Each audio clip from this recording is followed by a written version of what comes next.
കേരയിൽ വിരുദ്ധ സമരത്തിന്റെ കൊടും തീവ്രത കണ്ട ദേശമാണ് കോട്ടയം മാടപ്പള്ളി. കേരയിൽ ചർച്ചകൾ കേരളം മറന്നു തുടങ്ങിയെങ്കിലും സമരത്തിന്റെ കനൽ മാടപ്പള്ളിയിൽ ഇനിയും കെട്ടടങ്ങിയിട്ടില്ല.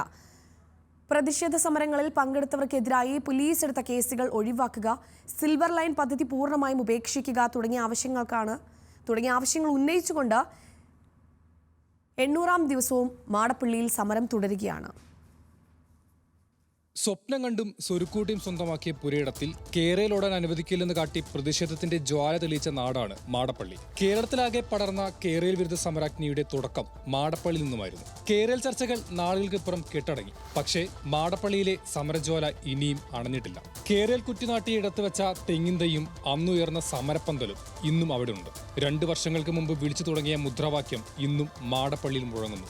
കേരള വിരുദ്ധ സമരം 800 ദിവസങ്ങൾ പിന്നിടുകയാണ് മാടപ്പള്ളിയിൽ. കേരളത്തിന്റെ സമര ചരിത്രത്തിലെ ഐതിഹാസികമായ ഒരു അധ്യായമാണ്.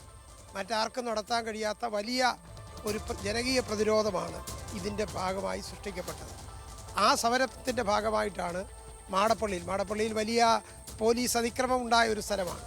അതിൻ്റെ പശ്ചാത്തലത്തിൽ മാടപ്പള്ളിയിലും സ്ഥിര സമരപ്പന്തൽ കെട്ടി സമരം ആരംഭിച്ചതാണ്. ഇന്ന് 800-ാം ദിവസത്തെ സത്യഗ്രഹ പരിപാടിയാണ് ഇവിടെ നടക്കുന്നത്. അതൊരു സാധാരണ നിലയിൽ സംഭവ്യമാകുന്ന കാര്യമല്ല. സംഘടിത പ്രസ്ഥാനങ്ങൾക്ക് പോലും നടത്താൻ കഴിയാത്ത തരത്തിലുള്ള വലിയ മുന്നേറ്റം, ജനകീയ പ്രതിരോധം ഉയർത്താൻ ഇതിന് കഴിഞ്ഞു. കാരണം ഇതിന് ഉയർത്തുന്ന ആവശ്യം ജനുവിനാണ് എന്നുള്ളതാണ് ഏറ്റവും പ്രധാനപ്പെട്ട ന്യായമായ ഒരാവശ്യം. ജീവിക്കാൻ വേണ്ടിയുള്ള ന്യായമായ ഒരു ആവശ്യത്തിന് വേണ്ടിയാണ് ഈ സമരം നടത്തുന്നത്. പദ്ധതി പൂർണ്ണമായും ഉപേക്ഷിക്കുക, പ്രതിഷേധിച്ചവർക്കെതിരെ ചുമത്തപ്പെട്ട കേസുകൾ പിൻവലിക്കുക തുടങ്ങിയ ആവശ്യങ്ങളുമായാണ് ഈ ജനത ഇന്നും സമരമുഖത്ത് തുടരുന്നത്. ആവശ്യങ്ങൾ അംഗീകരിക്കും വരെ ഈ സമരപ്പന്തൽ പൊളിക്കില്ലെന്നും ഇവരുടെ ഇടറാത്ത കണ്ടങ്ങൾ പറയുന്നു. ന്യൂസ് മലയാളം, കോട്ടയം.